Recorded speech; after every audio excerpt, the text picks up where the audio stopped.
അതിദാരിദ്ര്യമുക്ത പ്രഖ്യാപനം നടത്താൻ പോവുകയാണ് കേരള സർക്കാർ. സിനിമാ താരങ്ങളായ മമ്മൂട്ടി, മോഹൻലാൽ, കമലഹാസനെയൊക്കെ പങ്കെടുപ്പിച്ചുകൊണ്ടാണ് നടത്തുന്നത്. അങ്ങനെ നമ്മുടെ സംസ്ഥാനം പൂർണ്ണമായും ദാരിദ്ര്യമുക്തമായോ? സിനിമാ താരങ്ങൾക്ക് എന്തെങ്കിലും പറയണമെന്നുണ്ടെങ്കിൽ വേറൊരാൾ തിരക്കഥ എഴുതി കൊടുക്കണ്ടേ? അത് വേണം. തിരക്കഥ സംഭാഷണം അത് വേണം. തന്നെത്താനെ അന്വേഷിച്ച് കണ്ടുപിടിക്കാനുള്ള ബുദ്ധിയൊന്നുമില്ലല്ലോ. ഇല്ല. തട്ടിപ്പ അതീവ ദാരിദ്ര്യമുക്തം എന്ന് പറഞ്ഞാൽ ഈ സഖാക്കൾ ചിലപ്പോൾ അതീവ ദാരിദ്ര്യത്തിൽ നിന്നൊക്കെ മുക്തരായിട്ടുണ്ടാവും. കാലം മാറിയപ്പോൾ ആ കാലം മാറി. അതുപോലെ ഒരു പാർട്ടി കുടുംബത്തിൽ ഒരാൾക്കെങ്കിലും ജോലി വേണം, ആ പദ്ധതിയൊക്കെ ചിലപ്പോൾ നടപ്പാക്കിയിട്ടുണ്ടാവും. അപ്പോൾ അവർ ദാരിദ്ര്യത്തിന് പേഴ്സണൽ സ്റ്റാഫിനെ കുറെ പേര് എടുത്തില്ലേ? അതെ അതെ. അവർ ഒരു മാസം ജോലി ചെയ്താലും ഒക്കെ പെൻഷൻ കിട്ടുമോ? അങ്ങനെ എന്തൊക്കെ ഉണ്ടായിരുന്നില്ലേ? 2.5 വർഷം ജോലി ചെയ്താൽ മതി. അതെ, ഒരു പാർട്ടി കുടുംബത്തിൽ ഒരാൾക്ക് ജോലി, ഒരു സഖാവിന്. അങ്ങനെ സഖാക്കൾ അതീവ ദാരിദ്ര്യമുക്തർ ആയതിൻ്റെയോ മറ്റോ ആഘോഷമാകാനാണ് സാധ്യത. ശനിയാഴ്ച സാധാരണഗതിയിൽ നിയമപ്രകാരം പറ്റില്ല. അപ്പോൾ അങ്ങനെ കൂടാൻ പറ്റില്ല എന്നുള്ളത് പ്രതിപക്ഷ നേതാവ് ചൂണ്ടിക്കാണിച്ചപ്പോഴാണ് അറിയുന്നത്. അപ്പം നിയമം സസ്പെൻഡ് ചെയ്യണം അത് സംബന്ധിച്ച. അങ്ങനെ ചെയ്തിട്ടാണ് കൂടുന്നതും ഒക്കെ. അപ്പോൾ നമ്മുടെ നാട്ടിലെ അറിയപ്പെടുന്ന സാമ്പത്തിക വിദഗ്ധർ, സാമൂഹ്യ പ്രവർത്തകർ, ശരിക്കും കൊള്ളാവുന്ന സാമ്പത്തിക വിദഗ്ധരാണ് ഇതിനെ എതിർത്തിരിക്കുന്നത്. അപ്പോൾ മറ്റേ തുറന്ന കത്ത് സർക്കാരിന് എഴുതിയിട്ടുണ്ട് നമ്മുടെ നാട്ടിലെ സാമ്പത്തിക വിദഗ്ധർ. അതായത് സാമ്പത്തിക വിദഗ്ധരും സാമൂഹ്യ പ്രവർത്തകരും. Doctor RVG Menon, centre for development studies ഉണ്ടല്ലോ തിരുവനന്തപുരത്ത്, അതിൻ്റെ മുൻ director KP Kannan, doctor MA Oommen, doctor K Aravindakshan, മഹാരാജാസിലെ എക്കണോമിക്സ് പ്രൊഫസറായിരുന്ന ഡോക്ടർ മേരി ജോർജ്, പിന്നെ ഡോക്ടർ രാമൻകുട്ടി, അച്യുതമേനോൻ്റെ മകൻ, ഡോക്ടർ KG താര, CPI നേതാവായിരുന്ന K ഗോവിന്ദപിള്ളയുടെ മകള്, പിന്നെ KT രാംമോഹൻ, CPM-ൻ്റെ ഒക്കെ കൂടെ നടക്കുന്ന, doctor MP Mathai, doctor Sunil Mani, doctor CP Rajendran, പവനിൻ്റെ മകൻ. ഇതിൻ്റെ അകത്ത് കുറേ CPI വിദഗ്ധരും ഉണ്ട് എന്ന് ഒറ്റ നോട്ടത്തിൽ തോന്നുന്നുണ്ട്. എന്തായാലും ഇവർ ചോദിച്ചിട്ടുള്ള വളരെ പ്രസക്തമായ കാര്യങ്ങൾ സർക്കാരിനെ ബുദ്ധിമുട്ടിച്ചിട്ടുണ്ട് എന്നുള്ളത് ഇന്ന് MP രാജേഷ് പത്രസമ്മേളനം നടത്തിയിരുന്നു. ഈ തുറന്ന കത്തിലെ വാദങ്ങൾ MP രാജേഷിൻ്റെ പത്രസമ്മേളനത്തിലേക്ക് പിന്നെ വരാം. ഈ സാമ്പത്തിക വിദഗ്ധർ പറയുന്ന കാര്യങ്ങൾ നമുക്ക് നോക്കാം. അതായത് ഇത് സംബന്ധിച്ച് കേരളം അതീവ ദാരിദ്ര്യമുക്തമായി എന്നുള്ളത് എന്തെങ്കിലും ഒരു ആധികാരിക റിപ്പോർട്ടിൻ്റെ അടിസ്ഥാനത്തിലായിരിക്കില്ലേ കണ്ടെത്തിയിട്ടുണ്ടാവുക? അതെ. അങ്ങനെയാണെങ്കിൽ ആ റിപ്പോർട്ട് പുറത്തു വിടുക. ഒന്ന്, അങ്ങനെ ആധികാരിക റിപ്പോർട്ട് ഉണ്ടോ? ഉണ്ടെങ്കിൽ പുറത്തു വിടുക. ഏത് മാനദണ്ഡം അനുസരിച്ചിട്ടാണ് കേരളം അതീവ ദാരിദ്ര്യമുക്തം എന്ന് തീരുമാനിച്ചത്? ഏത് സമിതിയാണ് ഇത് കണ്ടെത്തിയത്? എന്ത് ഡാറ്റയുടെ അടിസ്ഥാനത്തിലാണ് ഇത് കണ്ടെത്തിയത്? ഇതാണ് പ്രസക്തമായ ചോദ്യങ്ങൾ. അപ്പോൾ അവർ പറഞ്ഞിട്ടുണ്ട് 2011 സെൻസസ്, അതാണല്ലോ അവസാനം നടന്നേ, അതനുസരിച്ചിട്ട് 1.16 ലക്ഷം കേരളത്തിലെ ആദിവാസി കുടുംബങ്ങൾ അതീവ ദാരിദ്ര്യത്തിലാണ്. എത്ര ആദിവാസി കുടുംബങ്ങൾ? 1.16 ലക്ഷം ആദിവാസി കുടുംബങ്ങൾ. ആ ആദിവാസി കുടുംബങ്ങളിൽ 4.85 ലക്ഷം പേരുണ്ട്. കുടുംബം അത്ര, അതിൽ ആളുകളുടെ സംഖ്യ 4.85 ലക്ഷം പേര്. ആദിവാസികൾ അതീവ ദാരിദ്ര്യം അനുഭവിക്കുന്നവരാണല്ലോ.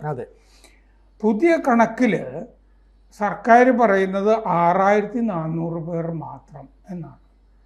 4.85 ലക്ഷം 2011 സെൻസസിൽ അതീവ ദാരിദ്ര്യമുള്ള ആദിവാസികൾ. പുതിയ കണക്കിൽ 6400 മാത്രം. ഇവർ അതീവ ദാരിദ്ര്യത്തിൽ നിന്ന് മുക്തരായവരാണോ അതോ അഗതികളാണോ, AAYയിൽപ്പെട്ടവരാണോ? അവരുടെ അതീവ ദാരിദ്ര്യം തീർക്കാൻ ഈ സർക്കാർ എന്ത് ഇന്ദ്രജാലമാണ് കാണിച്ചത്? 4.25 ലക്ഷത്തിൽ നിന്ന് 6400 ആകാനായിട്ട് എന്ത് ഇന്ദ്രജാലമാണ് എന്ന് ചോദിച്ചിട്ടുണ്ട്. പിന്നെ ഇവർ പറയാത്ത കുറേ കാര്യങ്ങളുണ്ട് ഈ സാമ്പത്തിക വിദഗ്ധർ. പാലക്കാട്ടും കുട്ടനാട്ടും ഒക്കെ ഈ ജീവനൊടുക്കിയ കർഷകരില്ലേ അല്ലേ? വയനാട്ടിലുമൊക്കെ കർഷക ആത്മഹത്യകൾ പെരുകി എന്നൊക്കെ നമ്മൾ കേട്ടിട്ടില്ലേ? കൃഷിയൊന്നും ഇവിടെ ലാഭകരമല്ല, അതുകൊണ്ട് ജീവിക്കാൻ പറ്റില്ല എന്നുള്ളത് വ്യക്തമല്ലേ? CAGയുടെ റിപ്പോർട്ടിൽ, കൺട്രോളർ ആൻഡ് ഓഡിറ്റർ ജനറലിൻ്റെ റിപ്പോർട്ടിൽ കേരളത്തിൻ്റെ ധനകാര്യ മാനേജ്മെൻറ്റ് പരാജയമാണ് എന്ന് പറഞ്ഞിട്ടുണ്ട്. ഇവിടെ റവന്യൂ കമ്മി 10 കൊല്ലം കൊണ്ട് 3 ഇരട്ടിയായി എന്ന് പറഞ്ഞിട്ടുണ്ട്. 2013-14 1,24,000 കോടിയായിരുന്നു. അത് 2003-2024 3,85,000 കോടി ആണ്. എന്ന് പറഞ്ഞാൽ കോൺഗ്രസ് ഭരണകാലത്ത് നിന്ന് 3 ഇരട്ടിയായിട്ട് കമ്മി ഇരട്ടിക്കുകയാണ് ചെയ്തത്. മാർക്സിസ്റ്റ് ഭരണത്തിൽ ഈ കമ്മി ഇരട്ടിക്കുകയും ദാരിദ്ര്യത്തിൽ സർക്കാർ തന്നെ കഴിയുകയും ചെയ്യുമ്പോൾ ഈ അതീവ ദാരിദ്ര്യം എന്ത് ഇന്ദ്രജാലം കൊണ്ടാണ് മാറ്റുന്നത്? അപ്പോൾ നിത്യച്ചെലവിന് തന്നെ കടമെടുത്തുകൊണ്ടിരിക്കുകയല്ലേ ഇവിടെ? കോടതിയിൽ പോയില്ലേ? സുപ്രീം കോടതിയിലും ഒക്കെ പോയില്ലേ? നമ്മൾ വരുമാനത്തിൻ്റെ 66% ഇവിടെ ശമ്പളമായിട്ടും പെൻഷനായിട്ടും കൊടുക്കുകയാണ്. വേറെ വികസനത്തിന് പൈസയൊന്നുമില്ലല്ലോ. ഗ്രാൻഡ് അതിനും അങ്ങനെയും പോകും. വൻ വികസന പദ്ധതികളുടെ റാങ്കിങ്ങിൽ കേരളം അവസാനമാണ്. സംസ്ഥാനങ്ങളിൽ 28ാം റാങ്കിലാണ് കേരളം, ഏറ്റവും അവസാനത്തെ റാങ്കിലാണ്. മറ്റ് സംസ്ഥാനങ്ങൾ വികസനത്തിന് 18-20% പണം ഉപയോഗിക്കുന്നുണ്ട്. കേരളം വികസനത്തിന് ഉപയോഗിക്കുന്നത് 1.8% മാത്രമാണ്. കിട്ടുന്ന പണത്തിൻ്റെ 1.8% മാത്രം. ബാക്കി ശമ്പളവും പെൻഷനായിട്ടും പോകും.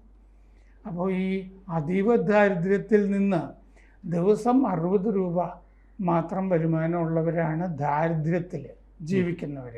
അതീവ ദാരിദ്ര്യം എന്ന് പറയുമ്പോൾ അതുപോലും കിട്ടാത്തവരാണ്. അങ്ങനെയല്ലേ? അപ്പോൾ കേരളം ഒരു പൈസയും വികസനത്തിന് ചെലവഴിക്കുന്നില്ല. പിന്നെ ഇവർക്ക് എങ്ങനെ ഇൻകം ഉണ്ടാക്കി കൊടുത്താലല്ലേ അവരുടെ ദാരിദ്ര്യം മാറുള്ളൂ. ഇവർക്ക് വരുമാനം ഉണ്ടാക്കി കൊടുത്തോ? ഈ 4.25 ലക്ഷം ആദിവാസികൾക്ക് GDPയുടെ 33% കടം വാങ്ങാവൂ എന്ന് പറഞ്ഞിട്ട് കടമെടുപ്പ് പരിധിയുണ്ട്. കേന്ദ്രം പറയാറുണ്ടല്ലോ. നമ്മൾ കേരളം 37-ൽ കൂടുതലാണ്. പരിധിയിൽ ലംഘിച്ച് ആണ് അങ്ങോട്ട് പോയിരിക്കുന്നത്. കിഫ്ബി ഇല്ലേ, അതിനൊരുപാട് സംഭാവന ചെയ്തിട്ടുണ്ട്. വേറെ സ്ഥലത്ത് നിന്ന് കടം മേടിക്കാം എന്നല്ലേ കിഫ്ബി വഴി കണ്ടുപിടിച്ചത്. അതാണെങ്കിൽ ഇൻകം ജനറേറ്റിംഗ് ആയിട്ടുള്ള പ്രോജക്ട്സ് അല്ലല്ലോ കിഫ്ബി. സ്കൂളിൽ വൃത്തിയാക്കലില്ലേ, പാലം ഉണ്ടാക്കൽ, വാസസ്ഥലം, വരുമാനം, ആരോഗ്യം തുടങ്ങിയ ഘടകങ്ങളൊക്കെ വെച്ചിട്ടാണ് 64,006 അതീവ ദരിദ്ര കുടുംബങ്ങളെ അതിൽ നിന്ന് മുക്തരാക്കി എന്നാണ് സർക്കാർ പറയുന്നത്. കേരളത്തിൽ 64,006 അതീവ ദരിദ്ര കുടുംബങ്ങളുണ്ടായിരുന്നു. വാസസ്ഥലം, വരുമാനം, ആരോഗ്യം തുടങ്ങിയവരുടെ അടിസ്ഥാനത്തിൽ ഇവരെ മുക്തരാക്കി എന്നാണ് സർക്കാരിൻ്റെ അവകാശവാദം. ഇതാണോ ഡാറ്റ മാനദണ്ഡം എന്നൊക്കെ പറയുന്നത്? ഞാൻ ചോദിച്ചില്ലേ, ഇൻകം ജനറേറ്റ് ചെയ്യാനുള്ള തൊഴിൽ അല്ലേ, അവസരങ്ങൾ ഉണ്ടാക്കി കൊടുത്തിട്ടുണ്ടോ അതീവ ദാരിദ്ര്യത്തിലുള്ളവർക്ക്? നിങ്ങൾ കൊണ്ടുപോയി ഭക്ഷണപ്പൊതി കൊടുത്തു കഴിഞ്ഞാൽ അത് അതീവ ദാരിദ്ര്യമുക്തമാവുമോ? ആവില്ല. ഭക്ഷണപ്പൊതി എന്ന് വേണമെങ്കിലും നിൽക്കാമല്ലോ. അപ്പോൾ കേരളം അതീവ ദാരിദ്ര്യമുക്തമാണോ അഗതി മുക്തമാണോ അത് വ്യക്തമാക്കണം.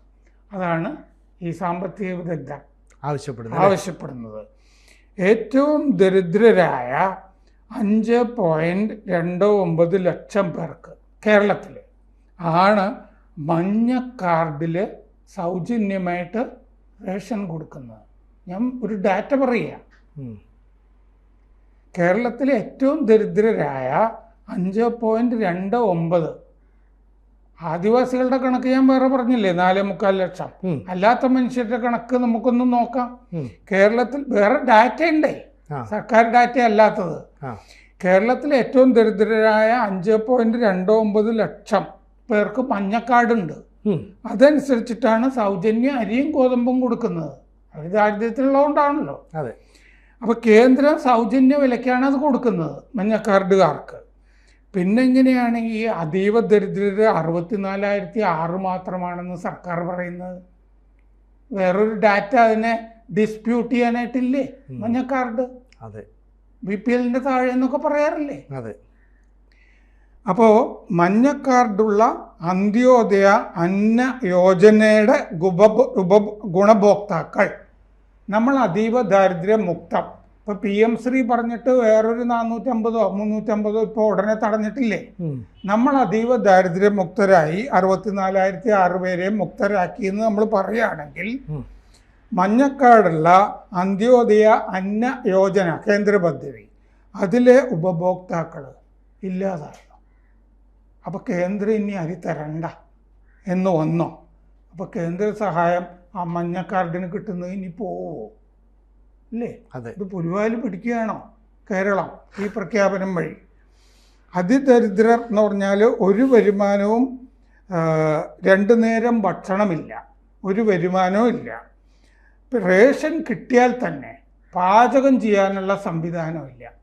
ഇങ്ങനെയുള്ള ആളുകളെയാണ് ഈ അതീവ ദരിദ്രർ എന്ന് പറയുന്നത്.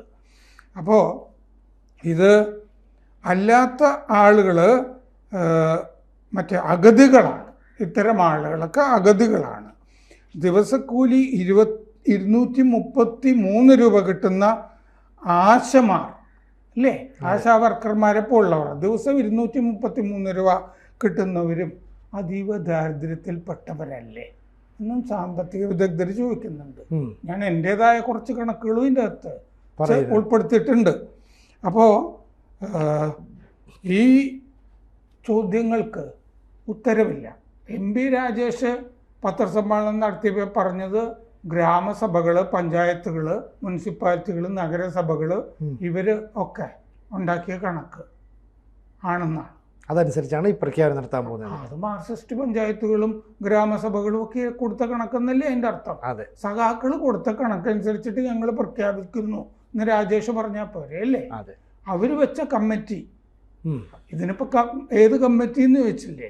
ഇങ്ങനെ ഓരോന്നിന് രാജേഷ് ഉത്തരം പറയുമ്പോൾ പറയുകയാണേ ആ ഗ്രാമസഭയും പഞ്ചായത്തും ഒക്കെ വെച്ച കമ്മിറ്റി. അപ്പൊ ആ കമ്മിറ്റിയിൽ ആരാ? ആ പഞ്ചായത്ത് പ്രസിഡന്റ്,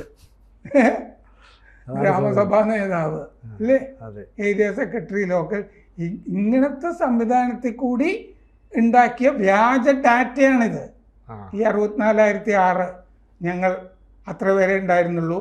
വേറെ 2 കണക്ക് ഞാൻ പറഞ്ഞു അല്ലേ? 5.5 ലക്ഷം മഞ്ഞക്കാട്, 4.25 ലക്ഷം ആദിവാസികൾ 2011 സെൻസസും ഒക്കെ അനുസരിച്ചിട്ട്. അതല്ലാതെ 64,006 പേര് ആണ് അതീവ ദാരിദ്ര്യത്തിൽ നിന്ന് കണ്ടെത്തിയിരുന്ന CPM. അവരെ മുക്തരാക്കി എന്നാണ് അവകാശവാദം രാജേഷിൻ്റെ. ഇത് നിലവിലുള്ള ഒരു കണക്കുമായിട്ടും ചേർന്ന് പോകുന്നതല്ല. ഒരു വ്യാജ കണക്ക് തട്ടിക്കൂട്ടി, എന്നിട്ട് തട്ടിക്കൂട്ടിയതിൻ്റെ അടിസ്ഥാനത്തിൽ ഞങ്ങളിത് അതീവ ദാരിദ്ര്യമുക്തമാക്കുകയാണ് എന്ന് പ്രഖ്യാപിക്കുകയാണ്. തിരഞ്ഞെടുപ്പ് മുന്നിൽ കണ്ടിട്ട് അല്ലേ ഒരു കള്ളക്കളി, ഒരു വ്യാജ പ്രഖ്യാപനം.